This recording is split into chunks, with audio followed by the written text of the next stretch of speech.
The flames reached toward the black sky like angry fingers trying to claw their way to heaven. Inside the kitchen of the Cassian estate, Zora Bellwether stood frozen at the window, her wet cleaning rag dripping onto the expensive marble floor, her breath caught in her throat. The boss's car, the sleek black serpent he loved more than most people, was burning, not just smoking, burning. Orange and yellow flames wrapped around the metal like a monster swallowing its prey. The heat was so intense she could see it warping the air even from 50 yards away. Zora's heart hammered against her ribs. She should run and get help. That's what anyone with sense would do. Call the guards. Call the fire department. Call someone who got paid to handle emergencies. But then she saw him.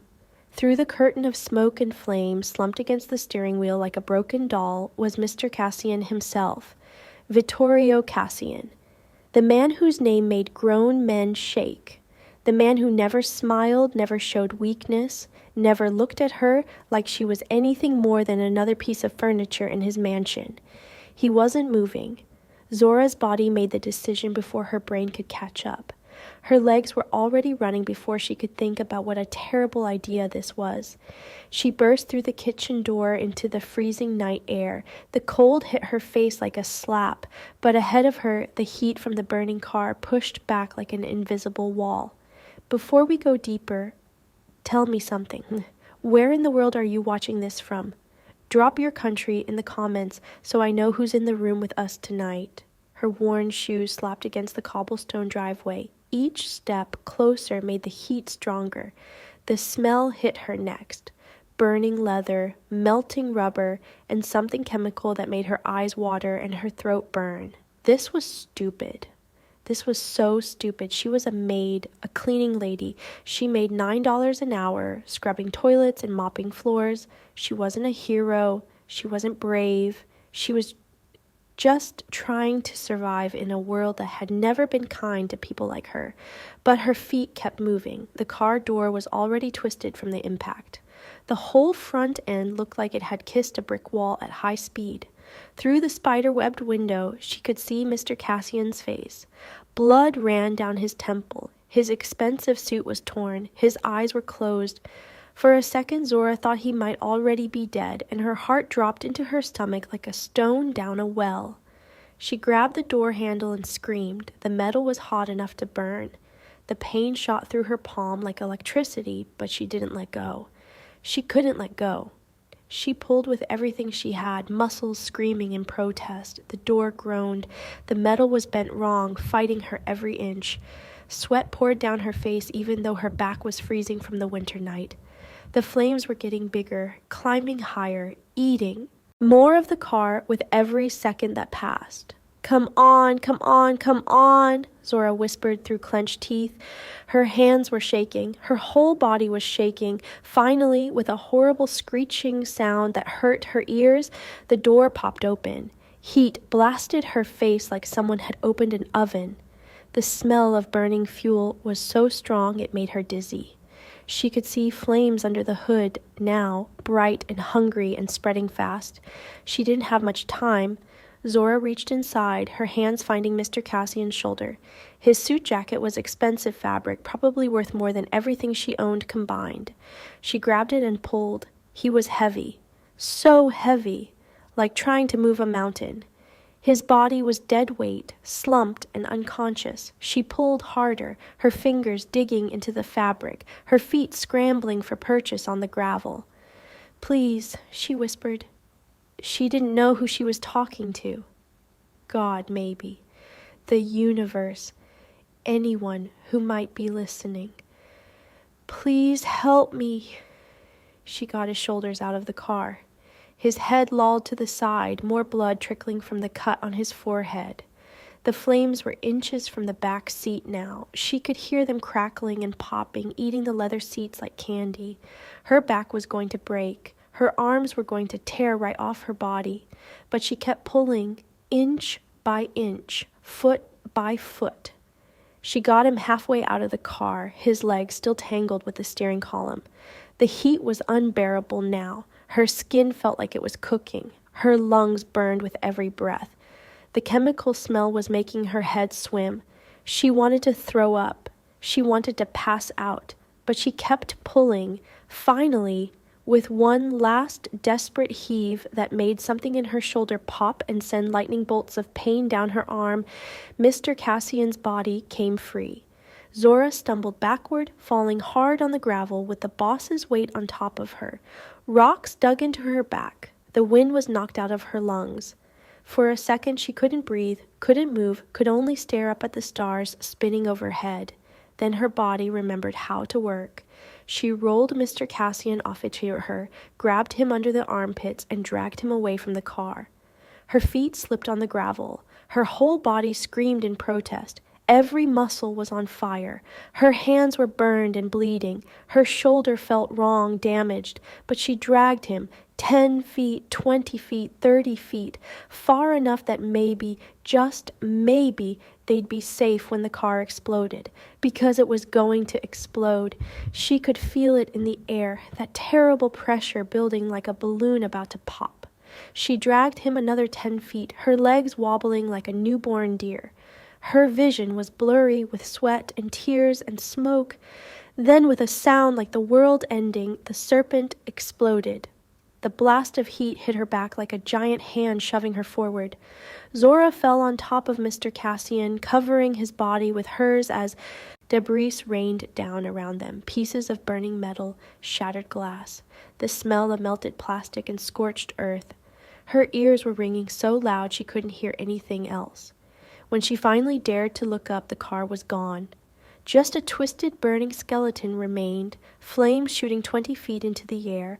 Black smoke poured into the night sky. Zora's whole body shook. She couldn't stop shaking, couldn't catch her breath. Her hands were trembling so badly she couldn't make them stop. She looked down at the man beneath her, Mr. Cassian, Vittorio, the most powerful man she'd ever met, lying unconscious in the gravel with blood on his face and soot in his silver hair. She'd done it. Somehow, impossibly, she'd done it. She'd pulled him out. She'd saved his life. The realization hit her like a freight train, and suddenly she was crying. Big, ugly, gasping sobs that shook her whole body. She cried for how scared she'd been. She cried for how much everything hurt. She cried because she was alive and he was alive, and it was a miracle they were both still breathing. She didn't hear the footsteps, didn't notice the guards running down the driveway, their walkie-talkies crackling with urgent voices, didn't see the lights coming on all over the mansion. She just knelt there in the gravel next to the unconscious Mafia Boss, her burned hands shaking, her body exhausted, watching the serpent burn. The guards surrounded them like a wall of dark suits and worried faces. Someone was calling for an ambulance. Someone else was shouting about security, checking the perimeter, finding out who did this. Because someone had done this. Cars didn't just crash and burn themselves, not on the private driveway of the Cassian estate. This was an attack, an assassination attempt. Zora's brain tried to process that information, but it felt like thinking through mud. Her thoughts were slow and sticky. Everything hurt. Her hands were screaming. Her shoulder throbbed with every heartbeat. Her throat felt like she'd swallowed sandpaper. One of the guards, Marco, she thought his name was, knelt beside her. "Miss Bellwether," he said, his voice sharp with urgency. "Are you hurt? Can you move?" Zora nodded, but she couldn't seem to make her body obey her. Her legs wouldn't work right. Marco put a hand on her shoulder and she flinched, pain shooting down her arm. "She needs a medic," Marco barked at someone.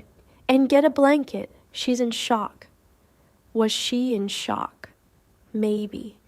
Everything felt distant and floaty, like she was watching herself from outside her body. 2 guards carefully lifted Mr. Cassian onto a stretcher someone had brought from the house. His face was pale under the soot and blood. His expensive suit was ruined, torn and scorched and covered in gravel dust. He still wasn't moving. Fear clutched at Zora's heart. What if she'd been too slow? What if the smoke had gotten into his lungs? What if he had internal bleeding or brain damage or... "He's breathing," one of the guards said, his fingers on Mr. Cassian's neck, checking for a pulse. "Steady heartbeat. He's alive." Relief flooded through Zora so fast it made her dizzy. She'd done it. She'd actually done it. She'd saved him. Someone wrapped a blanket around her shoulders. Someone else was trying to look at her hands, but she pulled them away, tucking them against her chest. She couldn't stop staring at Mr. Cassian's face. Even unconscious, even covered in blood and soot, he looked powerful, like a king who'd been knocked down but would get back up swinging. His jaw was strong. His features were sharp, carved from stone. There was gray in his dark hair, silver at the temples that made him look distinguished rather than old. She'd never been this close to him before, never really looked at him as a person rather than just the boss, the man who signed her paychecks and owned the house she cleaned. Up close, she could see the small scar on his chin, the lines around his eyes from years of squinting at problems and making them disappear. The way his hands, even relaxed, looked like they could break bones without much effort. "We need to move him inside," one of the guards said. "The ambulance is 15 minutes out."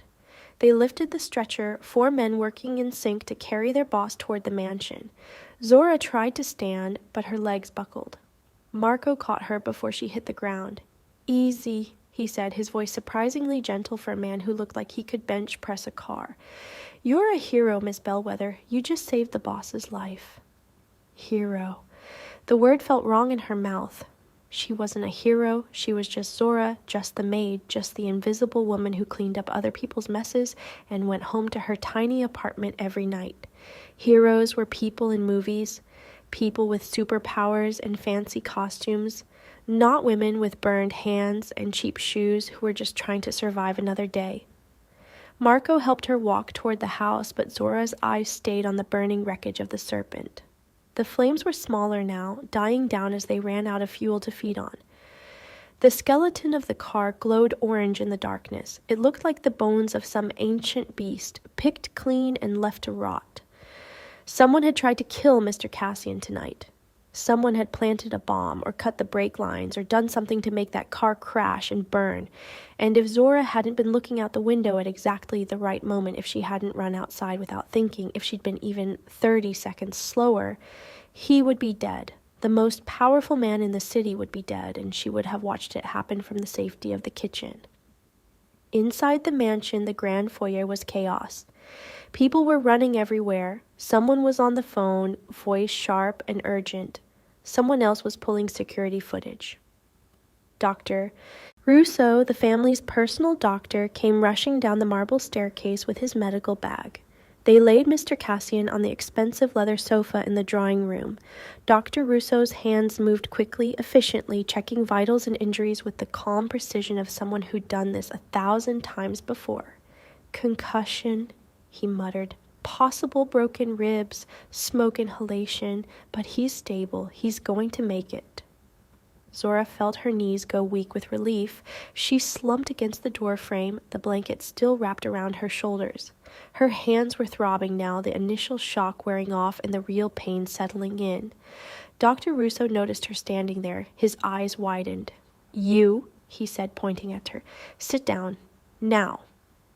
Zora obeyed, dropping into a chair near the fireplace. The doctor came over, his face stern. "Show me your hands." She held them out. They looked terrible, red and blistered. The skin on her palms was angry and raw where she'd grabbed the hot car door. Some places were already starting to blister. It looked worse than it felt, which was saying something because it felt pretty bad. Dr. Russo made a disapproving sound in his throat. "Second-degree burns," he said, pulling supplies from his bag. "You're lucky it's not worse. What were you thinking, grabbing hot metal?" Zora didn't have an answer for that. She hadn't been thinking. That was the problem. She just acted.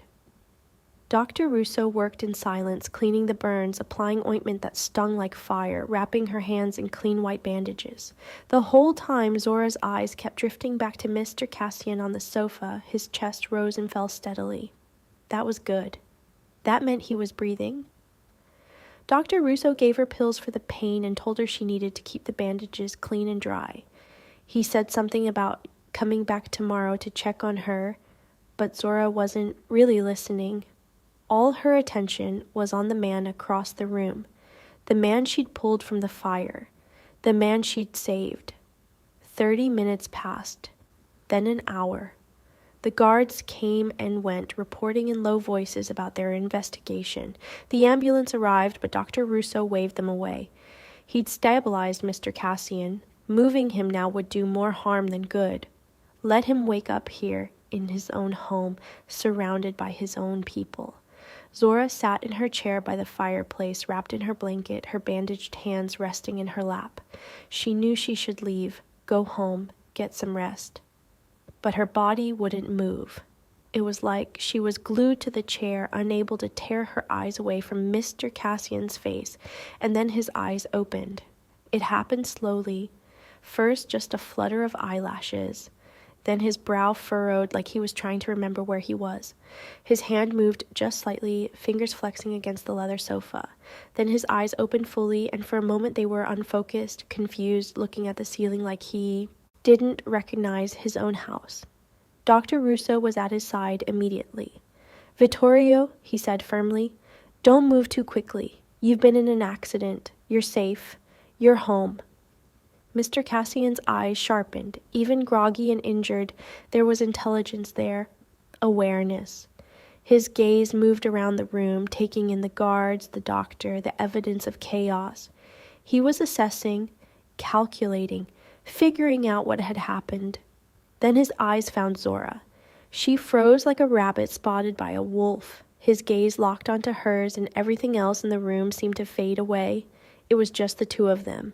The Mafia Boss and the Maid, the king and the nobody. His eyes were gray. She'd never noticed that before.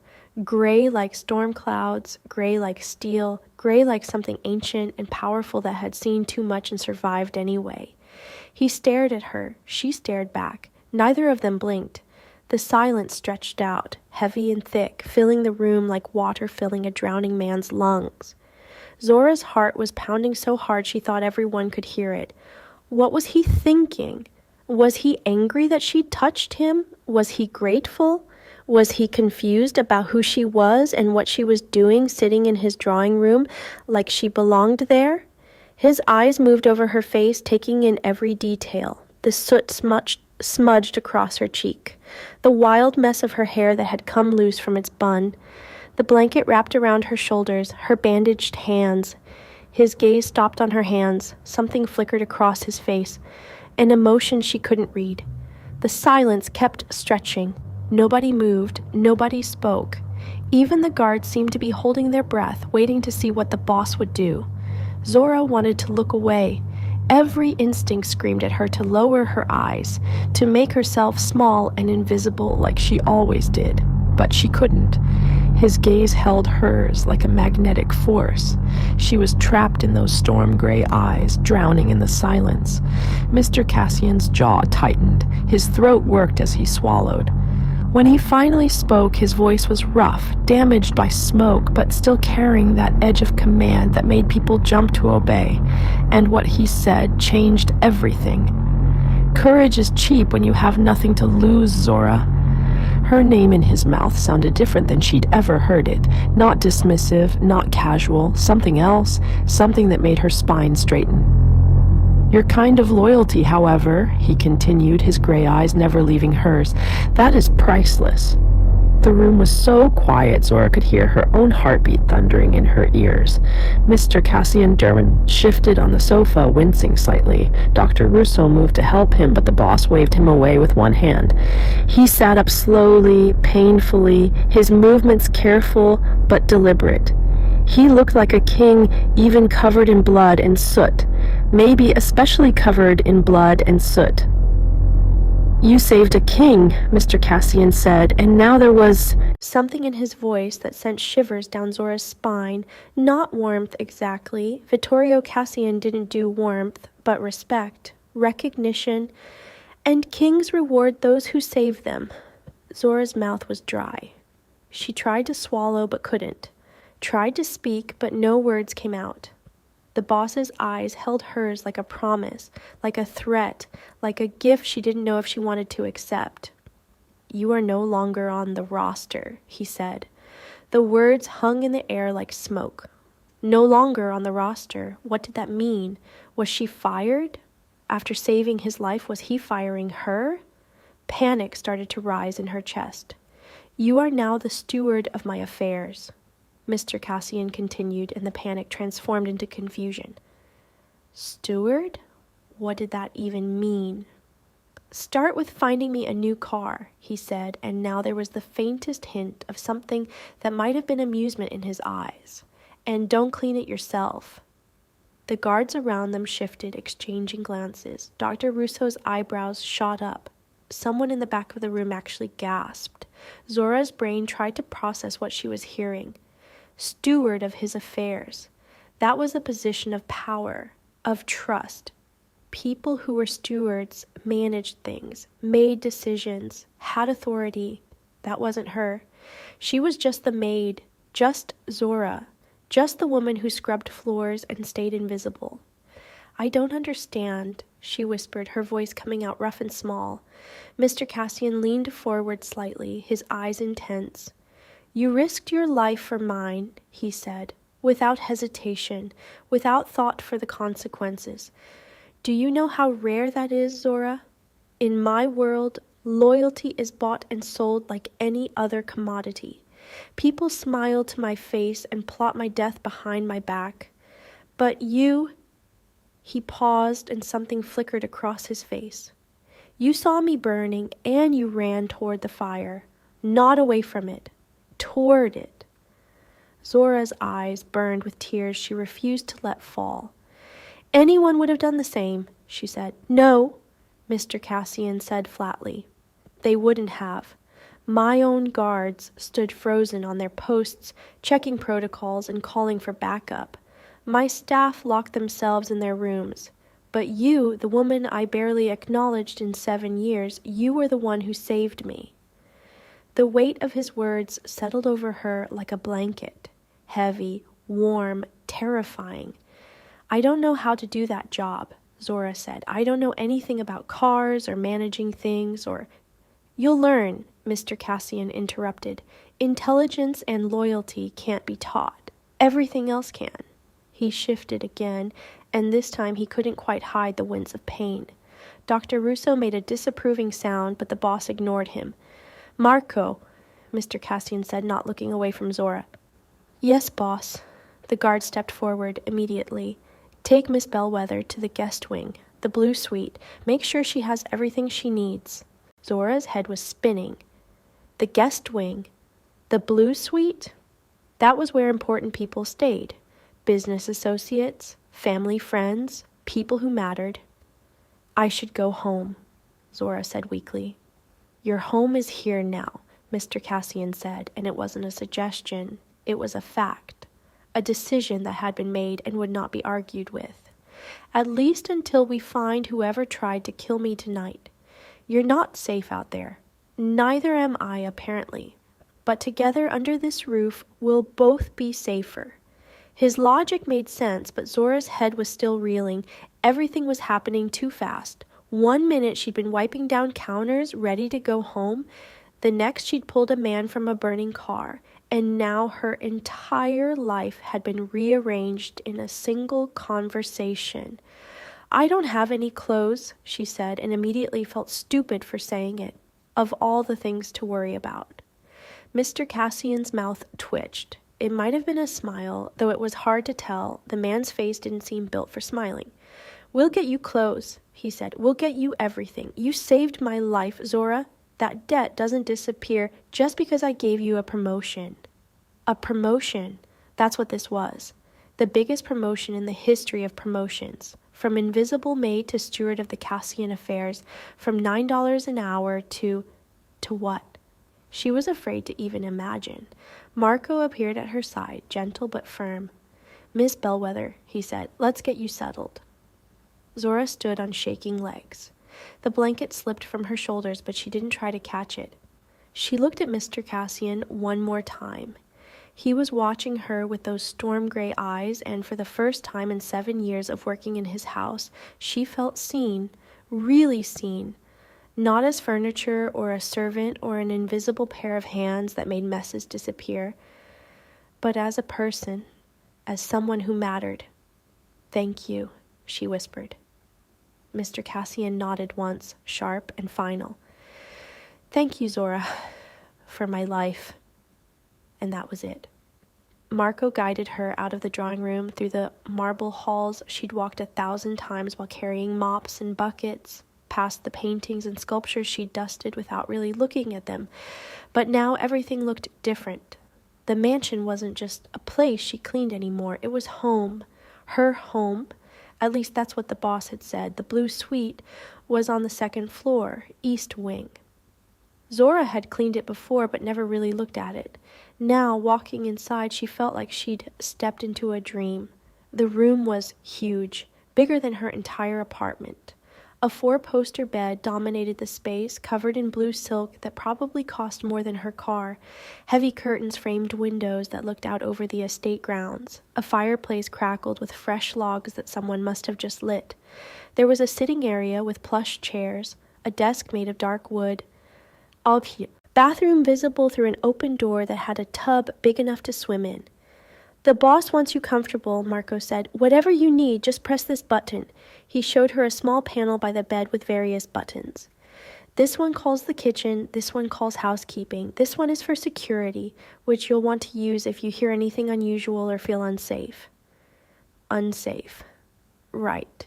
Because someone had just tried to kill the boss tonight. Tried to kill him with a bomb or sabotage or whatever they'd done to his car. And she'd saved him. Which meant whoever wanted him dead might now want her dead too. The thought made Zora's knees weak again. Marco must have seen it on her face because his expression softened. You're safe here, he said. I've personally stationed 3 guards on this floor alone. Nobody gets near you without going through us first. Why would anyone come after me? Zora asked. I'm nobody. You stopped an assassination, Marco said bluntly. That makes you somebody. That makes you a problem for whoever planned this, and it makes you valuable to us. Valuable. Another word that felt wrong when applied to her. Marco left, closing the door softly behind him. Zora stood in the middle of the beautiful blue room, still covered in soot and smelling like smoke, her hands bandaged and throbbing, her whole body aching. She should shower. She should sleep. She should do something other than stand here like a statue. But she couldn't move. The events of the night kept replaying in her mind like a movie she couldn't turn off. The flames, the heat, the weight of Mr. Cassian's body as she dragged him across the gravel, the explosion, the silence, those gray eyes looking at her like she was someone who mattered. Her legs gave out and she sank into one of the plush chairs. The exhaustion hit her all at once like a tidal wave she couldn't fight. Her eyes burned, her throat ached. Every muscle in her body screamed. She should cry. She felt like she should cry. But the tears wouldn't come. Instead, she just sat there, staring at her bandaged hands, trying to understand how her entire life had changed in a single night. Someone knocked on the door. Zora jerked awake, her heart racing. She'd fallen asleep in the chair, still wearing her soot-covered uniform. Weak sunlight filtered through the curtains. Morning, she'd slept through the rest of the night. Come in, she called, her voice rough. The door opened, and a young woman entered carrying an armload of clothes and a small leather case. She was maybe 20, with kind eyes and a professional smile. Miss Bellwether, the woman said, I'm Sophia. Mr. Cassian sent me to help you get settled. She laid the clothes on the bed. Expensive-looking things. Slacks and blouses and a jacket that looked like it belonged in a business meeting, not on someone like Zora. These are temporary, Sophia said, and just until we can get you properly fitted. Mr. Cassian wanted you to have something appropriate for your new position. Your new position. The word still felt surreal. Sophia noticed Zora staring and gave her an encouraging smile. You're the talk of the house, she said. Everyone's saying you saved the boss's life, that you pulled him from the burning serpent with your bare hands. Zora looked at her bandaged hands. Yeah, that tracked. I just did what anyone would do, she said. That's not true, Sophia said gently. But it's kind of you to say. She gestured to the bathroom. There are fresh towels and supplies in there. Take your time. When you're ready, Mr. Cassian wants to see you in his study. His study. The inner sanctum. The place where important decisions were made and deals were struck. Zora had cleaned it before, of course, but always when the boss wasn't there. The thought of walking in there as something other than the maid made her stomach twist with nerves. Zora showered carefully, keeping her bandaged hands dry. The hot water felt like heaven on her aching muscles. She washed the soot from her hair, watched the gray water spiral down the drain. When she looked in the mirror afterward, she barely recognized herself. The woman staring back had the same face, but something in her eyes was different, harder, older. Someone who'd walked through fire and survived? She dressed in the clothes Sophia had brought. They fit surprisingly well.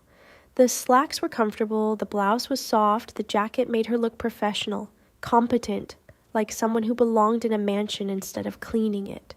When she emerged from the bathroom, Sophia was waiting with the small leather case. "Your hands," she said. "Let me help you rebandage them properly." Zora sat obediently while Sophia worked, her movements gentle and efficient. The burn still hurt, but the pain medicine Dr. Russo had given her was helping. "All done," Sophia said. "You look perfect." Perfect. Another word that didn't fit. But when Zora looked in the full-length mirror, she had to admit that she looked different. Professional, put together, like someone who could actually be the steward of a mafia boss's affairs, even if she had no idea what that meant yet. "Ready?" Sophia asked. No. Absolutely not. But Zora nodded anyway. Sophia led her through the mansion, down corridors Zora knew by heart, but which now felt foreign. Guards nodded to her as she passed. Staff members she'd worked beside for years stared at her with wide eyes. Word had spread fast. By now everyone knew. The maid saved the boss. The maid who was nobody became somebody. Mr. Cassian's study was on the ground floor, west wing. Heavy oak doors with brass handles. Sophia knocked once, then opened the door. "Miss Bellwether, sir," she announced. "Send her in," came the boss's voice from inside. Zora took a deep breath and walked through the doors. The study was exactly as she remembered it. Floor-to-ceiling bookshelves. A massive desk made of dark wood, leather chairs, windows overlooking the gardens. And there behind the desk was Vittorio Cassian. He looked better than he had last night. Someone had cleaned him up. The blood was gone. His hair was combed back. He wore a fresh suit, perfectly tailored, though Zora noticed he moved carefully, like his ribs still hurt. But it was his eyes that caught her attention, those storm-gray eyes that had stared into hers in the silent darkness. They were sharp now, focused, assessing. "Sit," he said, gesturing to the chair across from his desk. Zora sat, her bandaged hands folded in her lap. Mr. Cassian studied her for a long moment. "How do you feel?" he asked. "Sore," Zora admitted, confused, a little scared. His mouth twitched. "Honest. Good. I don't need people who tell me what I want to hear. I need people who tell me the truth." He opened a drawer in his desk and pulled out a leather-bound folio. It was beautiful. Deep burgundy leather with gold edging. The kind of thing that screamed money and power. He slid it across the desk toward her. "This is yours now," he said. Zora stared at it like it might bite her.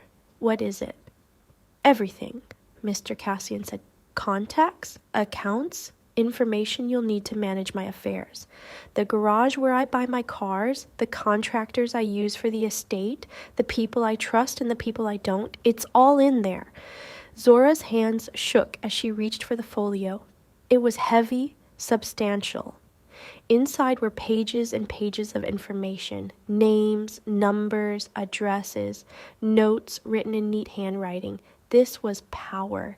This was access. This was the kind of information people killed for. "I don't understand," she said quietly. "Why me? You barely knew I existed yesterday." Mr. Cassian leaned back in his chair, wincing slightly. "I'm a good judge of character, Zora. I have to be in my line of work. One mistake, one wrong person in the wrong position, and I'm dead." He gestured to the window where the burned remains of the serpent were still visible on the driveway. As last night proved. But I'm just... Don't, he interrupted sharply.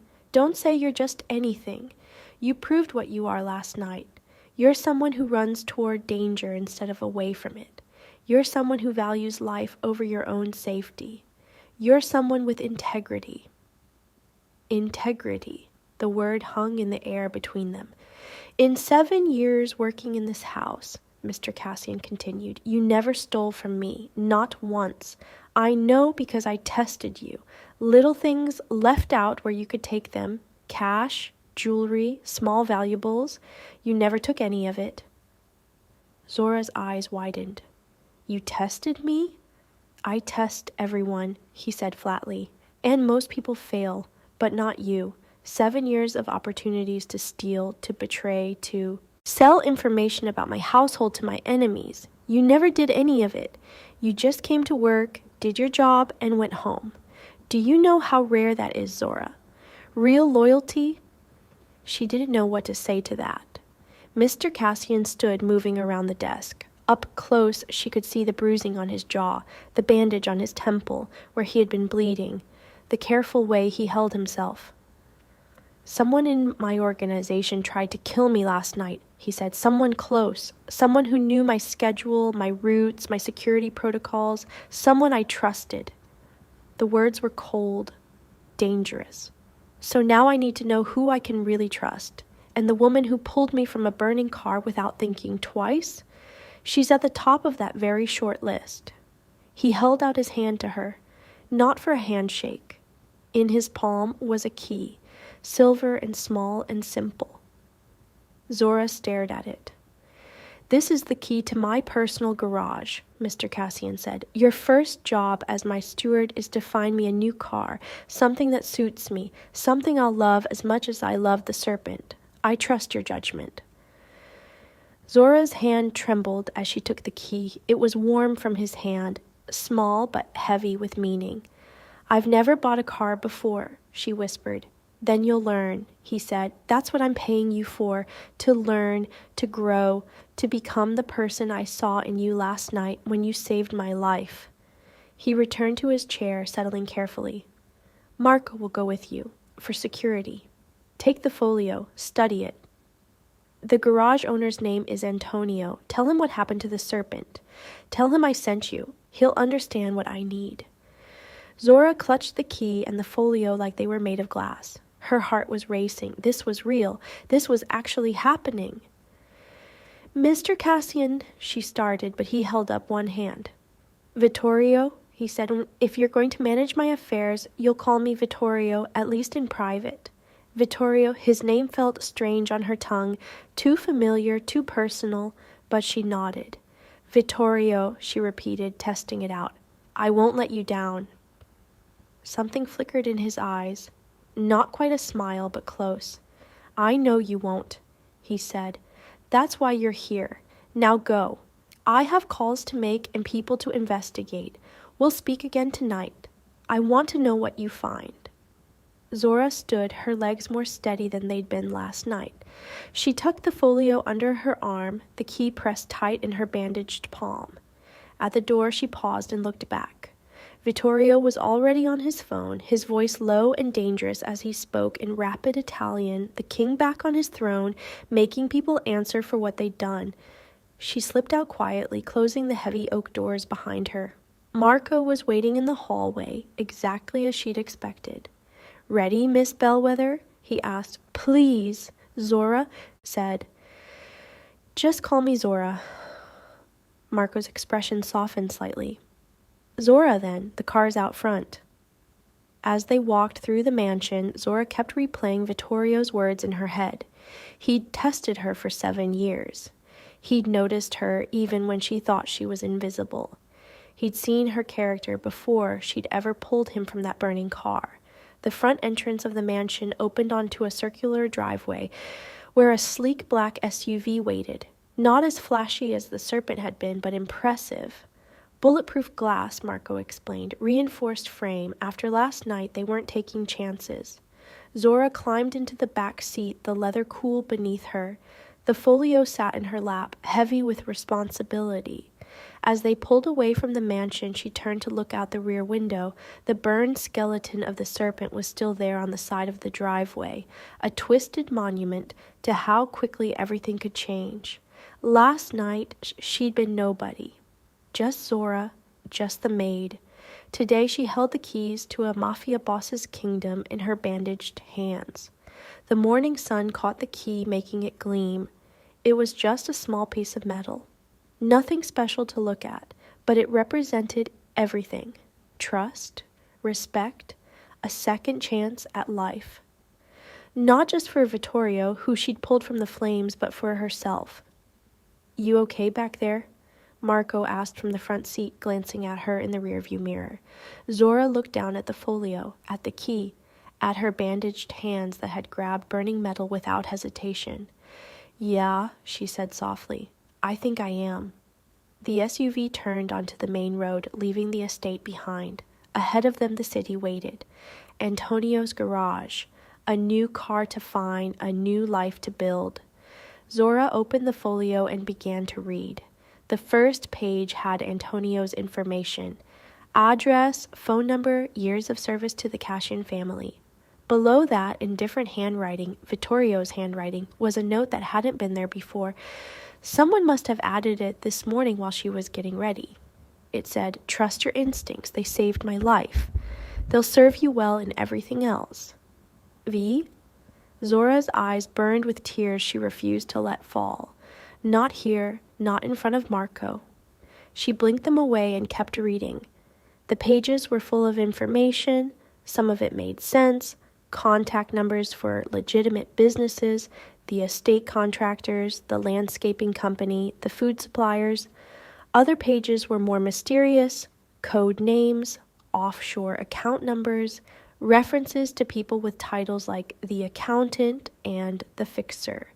This was the real Cassian empire, not just the mansion and the cars and the nice suits, but the network underneath. The machinery that kept a mafia boss powerful and alive, and now she was part of it. The city rose around them as they drove. Tall buildings catching the morning light, people on sidewalks heading to work carrying coffee cups and briefcases, living their normal lives. None of them knew that the woman in the black SUV had saved a king last night. None of them knew that her life had been completely transformed in the space of a few terrifying minutes. Zora liked it that way. She'd spent 7 years being invisible. Maybe being invisible wasn't such a bad thing, even in a position of power. People underestimated what they couldn't see. They made mistakes.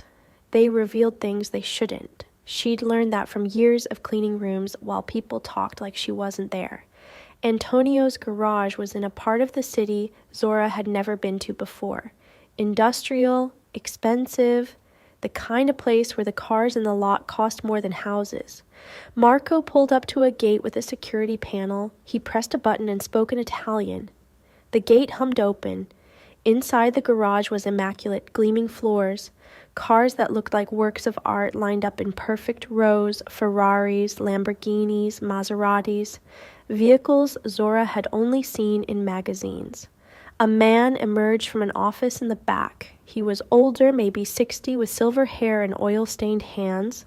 He looked at the SUV, then at Marco as he got out, then his eyes found Zora. His expression changed. Recognition, respect. "You must be Miss Bellwether," Antonio said as Zora stepped out of the car. His English was good, but carried a thick Italian accent. "Vittorio called me this morning, told me what you did, what happened to the serpent." His eyes were sad. "That was a beautiful machine, a masterpiece. But a machine can be replaced, a life cannot. You have my gratitude for saving him." Zora felt her cheeks heat. "I just did what anyone would do." "No," Antonio said firmly, the same thing everyone kept telling her. "You did what few would do. You have courage. And now Vittorio sends you to find him a new machine. This is a great honor, a great responsibility." He gestured around the garage. "Everything here is available, but I suspect you don't want to choose something yourself. You want to understand what he needs, what will suit him. Zora nodded. I've never done this before, she admitted. I don't know anything about cars. Antonio smiled. But you know Vittorio, you know what kind of man he is. That's more important than knowing about engines and horsepower. He walked toward a section of the garage where several black cars were parked. Vittorio is a man of tradition, old world values. He likes power but not flash, elegance but not softness. The Serpent was perfect for him because it was beautiful and deadly at the same time. Antonio stopped in front of a car that made Zora catch her breath. It was black, like the Serpent had been, low and sleek, with curves that looked like they'd been carved by an artist. Even sitting still, it looked fast, dangerous. A Maserati Gran Turismo, Antonio said, running his hand along the hood like he was petting a beloved animal. Not the newest model, but the best. Power and grace. The engine sounds like thunder. It demands respect but doesn't scream for attention. Zora circled the car slowly. She could see Vittorio in this, could imagine him behind the wheel, those gray eyes sharp, his hands on the steering wheel. May I? She asked, gesturing to the door. Of course. Antonio opened it for her. The interior was all leather and craftsmanship. It smelled like luxury, like power. The seats were comfortable but firm. Everything was exactly where it should be, nothing excessive, nothing wasted. Zora sat in the driver's seat, her bandaged hands resting on the steering wheel. She closed her eyes and tried to imagine. Vittorio driving this car, Vittorio trusting her choice, Vittorio nodding his approval when he saw it for the first time. Yes, this was right. This was the one. She opened her eyes and found Antonio watching her with an approving expression. You feel it, he said, the rightness of it. Yes, Zora said, this is the one. Antonio beamed like a proud father. Excellent choice. I will prepare it immediately. All the security features Vittorio requires, bulletproof glass, reinforced frame, tracking systems. It will be ready by tomorrow evening. Zora climbed out of the car, and Antonio handed her a folder with the specifications and details. As she took it, he placed his other hand over hers, gentle around the bandages. You are going to do great things, Miss Bellwether, he said seriously. I've known Vittorio for 30 years. I've seen many people come and go from his life. He doesn't give his trust easily. That he gave it to you means something. Don't waste it. I won't, Zora promised. The weight of responsibility settled heavier on her shoulders, but it didn't feel crushing. It felt right, like stepping into shoes that had been waiting for her all along. The drive back to the estate was quieter. Zora studied the folder Antonio had given her, memorizing details about the car, engine specs, safety features, delivery timeline. She wanted to give Vittorio a complete report, wanted to prove she could do this job he'd given her. When they pulled through the estate gates, Zora's breath caught. The burned skeleton of the Serpent was gone. The gravel where it had been was fresh, all evidence of last night's chaos erased. It was like it had never happened, except it had happened. The proof was in her bandaged hands, in the way the guards nodded to her with respect as she entered the mansion, in the leather folio tucked under her arm and the key in her pocket. Sophia met her in the entrance hall. Mr. Cassian would like to see you in his study, she said.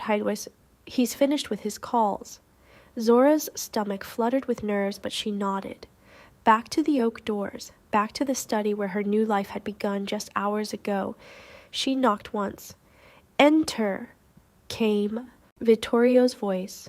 He was standing by the window when she walked in, looking out at the gardens. His hands were clasped behind his back. He didn't turn right away. Did you find what I need? He asked. Yes, Zora said. The Maserati Gran Turismo? Black. Antonio is preparing it with all the security features. It'll be ready tomorrow evening. Now Vittorio turned. His gray eyes studied her face. Why that car? Because it's like you, Zora said simply. Powerful without being loud about it. Elegant, but dangerous. It doesn't apologize for what it is. Something flickered across Vittorio's face. Surprise, maybe, or approval. Antonio said the same thing about the serpent when I bought it 15 years ago. He said quietly that it was like me. Zora felt a small surge of pride. She'd gotten it right. On her first real task, she'd understood what he needed. Sit, Vittorio said, gesturing to the chair. We need to talk about last night. Zora sat, her heart rate picking up. We've identified the person responsible, Vittorio continued, his voice cold. Someone in my inner circle, someone I trusted, someone who's been planning this for months. He didn't offer a name, and Zora didn't ask. Some things she probably didn't need to know. It's been handled, Vittorio said, which probably meant something terrible had happened to whoever tried to kill him. Zora found she didn't feel bad about that. They'd tried to burn him alive. But it means my organization has weaknesses, Vittorio continued. Cracks, loyalties that aren't as solid as I thought. I need to rebuild, restructure, and I need people I can absolutely trust. His eyes locked onto hers. That's where you come in, Zora. You're not just finding me cars. You're going to help me rebuild my empire. You're going to learn how everything works, who does what, where the money comes from, and where it goes. And you're going to help me identify who's really loyal and who's just pretending. The magnitude of what he was asking settled over her like a heavy coat. Why me? Zora asked again. I already told you why, Vittorio said, but I'll say it again because you need to believe it. You're loyal, you're honest, and you're invisible to most people in my world. They'll underestimate you, they'll talk around you, they'll make mistakes because they don't see you as a threat. He leaned forward. That makes you the most dangerous person I could have on my side. Dangerous. Zora Bellwether, dangerous. The woman who'd spent 7 years scrubbing toilets and avoiding eye contact. It should have sounded ridiculous. But the way Vittorio said it with absolute conviction made her believe it might actually be true. I'll need to learn a lot, Zora said. Then you'll learn, Vittorio replied. I didn't build this empire by knowing everything from the start. I learned, I adapted, I survived. You will too. He stood moving to a cabinet against the wall. From it he pulled a small black box. He set it on the desk in front of her. Open it, he said. Zora's hand shook as she lifted the lid. Inside, on black velvet, was a phone, not just any phone, something expensive, custom, and beside it a credit card with her name embossed in silver letters. The phone is secure, Vittorio explained. Encrypted, only certain people have the number. You'll use it for all business related to my affairs. The card has no limit. Use it as you need for anything related to your work. Clothes, transportation, equipment, whatever you need to do your job properly. Zora stared at the card with her name on it. Zora Bellwether, like she was someone, like she mattered. I don't know what to say, she whispered. Say you'll be loyal, Vittorio said. Say you'll work hard. Say you'll help me find the people who want me dead and make sure they never get another chance. Zora looked up at him, at this powerful man who'd given her everything in a single night, who'd seen something in her that she'd never seen in herself. I'll be loyal, she said, her voice steady now. I'll work harder than I've ever worked, and I'll help you. Good, Vittorio said. He extended his hand across the desk. Not like a boss to an employee, like an equal, like a partner. Zora stood and shook his hand with her bandaged one. His grip was firm, but careful around the burns. Welcome to the family, Zora Bellwether, Vittorio said, family. The word echoed in her heart. She'd been alone for so long. No parents, no siblings, no one to rely on but herself. And now this man, this dangerous, powerful man, was calling her family. Thank you, she said, and meant it with every fiber of her being. Thank you for seeing me, for trusting me, for giving me this chance. Thank yourself, Vittorio said. You earned it. Last night, when you ran toward that fire instead of away from it, you earned everything I'm giving you now. He released her hand and returned to the window, looking out at his estate, his kingdom. Now go, he said. Rest, study that folio. Learn everything you can.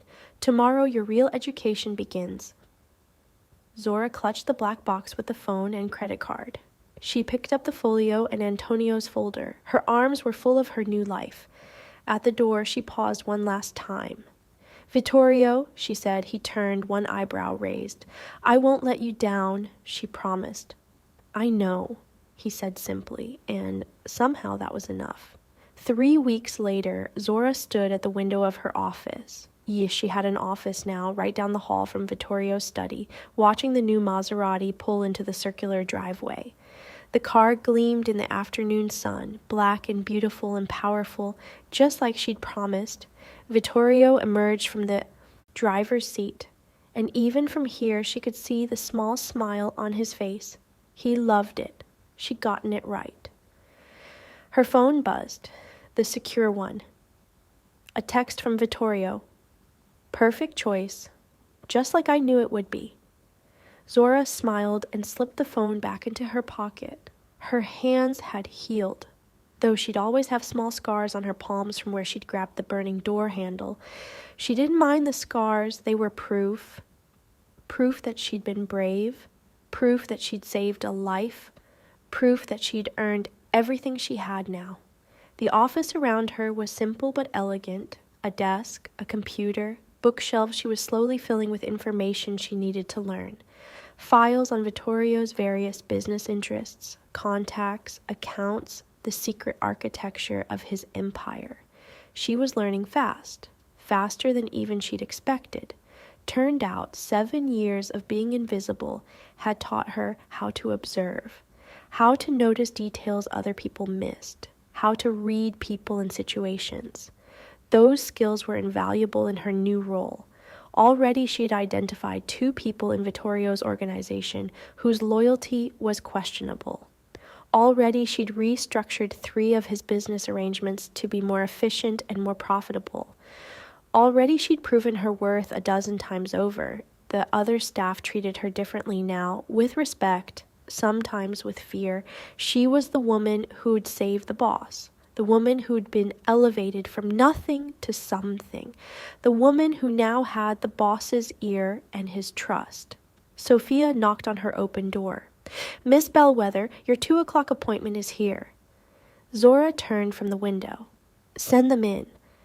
This was her life now. Meetings, decisions, responsibilities that would have terrified her a month ago.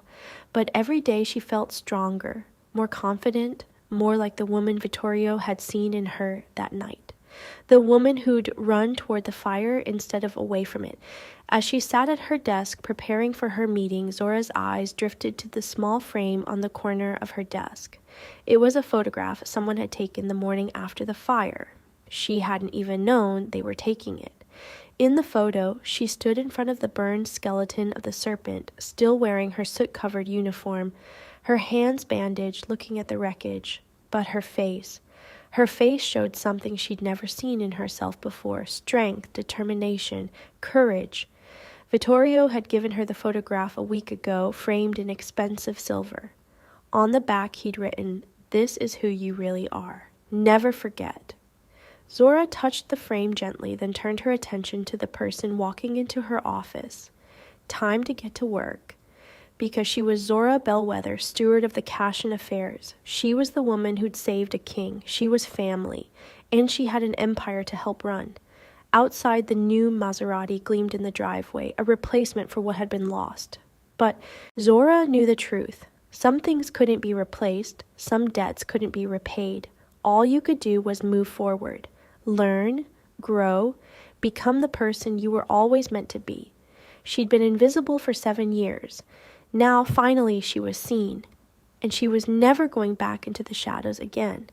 Zora ran towards the fire, and it changed her life forever. But here's the question. If you were Zora, would you have accepted that deal, knowing the danger, or would you have walked away? Let me know your answer. Take the deal or walk away down in the comments below. Don't forget to like and subscribe to get more sweet stories like this.